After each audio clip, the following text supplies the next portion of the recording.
not surprised. I'm actually engaged. Well, I feel sorry for her. I feel sorry for you. Well, we'll leave that for another time. But I guess first thing to point out is that this dichotomous relationship, it's either or, is actually problematic. And Islam looks at it more holistically than just either or. And I love the understanding or the idea that the relationship between man and woman in Islam, and I think this is a very important point that you can underline, it's not competitive, but it's complementary. And this perhaps brings me back to what you were talking about earlier, this relationship.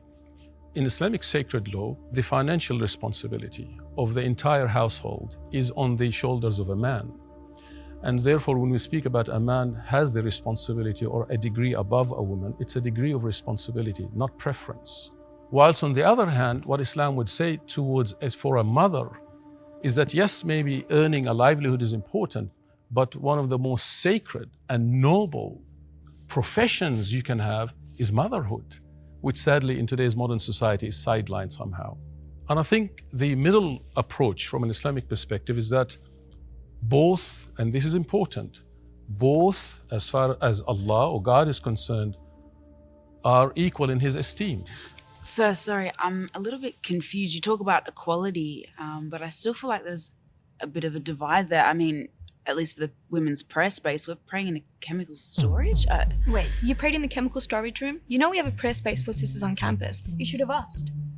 I did ask. Who did you ask? Him. Astaghfirullah, brother. I think this is a very important point. I think it links to what I was saying. Take, for example, the very clear instruction of the Prophet, peace be upon him, that says, do not stop women from going to the mosque. Put that in perspective and in context. This was said 1,400 plus years ago.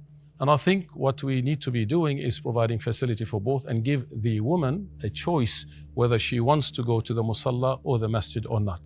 But it is not a man's decision to decide whether she can go to the mosque or not. And so I think it's important to emphasize the point that Islam is about balance and the middle path instead of this extreme or that extreme, either or. Professor, you talk about balance, but what about the Islamic laws on inheritance? Why is a woman's worth always half that of a man's? Where's the balance?